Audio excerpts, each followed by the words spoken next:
et vis-à-vis duquel, Monsieur le Premier ministre, j'aurai, pour ce qui me concerne, pratiqué le cordon sanitaire. Et donc, c'est bien à vous, Monsieur le Premier ministre, que je m'adresserai.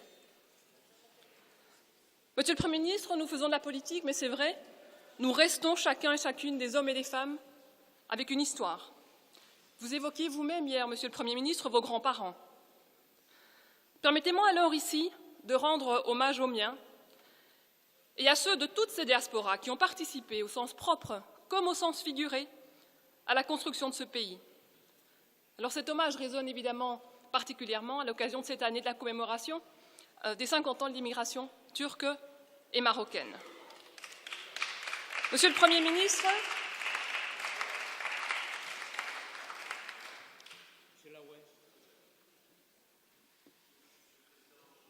je prie Madame Khattabi de bien vouloir m'excuser, mais de fait, ces mots résonnent avec une intensité forte.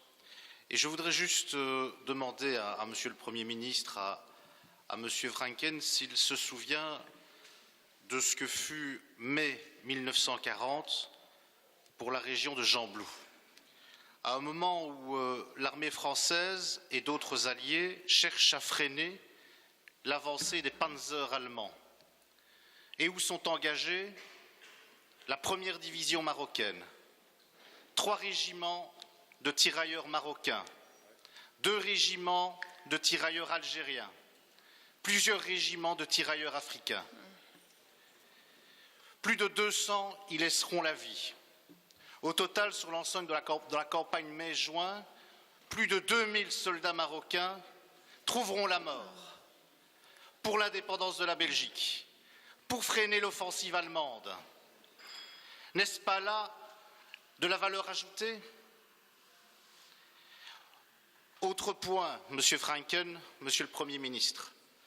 Savez-vous ce qu'est la silicose?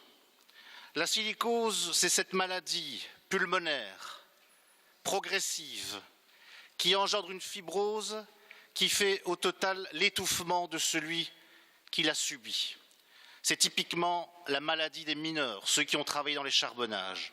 Et parmi eux, après les Italiens, les Grecs, beaucoup de Marocains, beaucoup de Turcs, beaucoup d'Algériens qui ont travaillé dans les charbonnages de Wallonie et de Flandre, du Limbourg, de la région liégeoise, du Hainaut et d'ailleurs. N'est-ce pas là de la valeur ajoutée? Beaucoup en sont morts. Et je voudrais qu'en cet instant important, où nous réfléchissons sur ce que sera demain la politique du gouvernement, sur des questions essentielles, et je vous en parle et je n'ai pas honte de vous le dire, je suis belge et fier de l'être, fils d'un père issu de l'immigration marocaine. Et je vous le dis, Monsieur Franken, quand on commence à hiérarchiser les populations en fonction de leurs origines et de leurs prétendues valeurs ajoutées, eh bien oui, je suis d'accord, moi aussi, comme Francis Delperret, avec le Premier ministre, ce sont des relents racistes. Je vous remercie.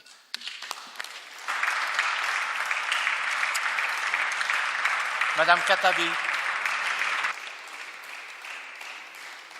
Je vous remercie, Monsieur le Président. Je voudrais, Monsieur le Premier ministre, revenir à votre déclaration. Alors, vous avez égrené la liste de ce qu'on ne trouvait pas dans cet accord, mais ce faisant, vous ne mettez évidemment en lumière que ce qui vous arrange. Laissez-moi la compléter.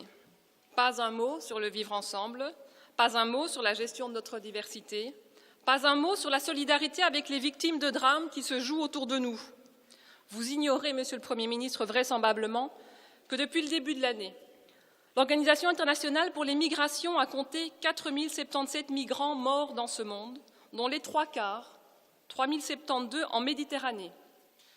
C'est le nombre le plus élevé jamais enregistré, loin devant le pic de 2011, année des printemps arabes, où il y avait eu 1500 migrants morts sur les 9 premiers mois de l'année. Alors que la Belgique envoie ses F-16 faire la guerre en Irak, pas un mot sur la protection que la Belgique sera prête à apporter aux victimes, non seulement de l'État islamique, mais également de la guerre à laquelle nous prenons part. Le commissaire général aux réfugiés et aux apatrides lui-même a récemment cru nécessaire de rappeler aux responsables politiques que la situation internationale a changé, que l'ampleur des conflits en Irak, en Syrie, en Afghanistan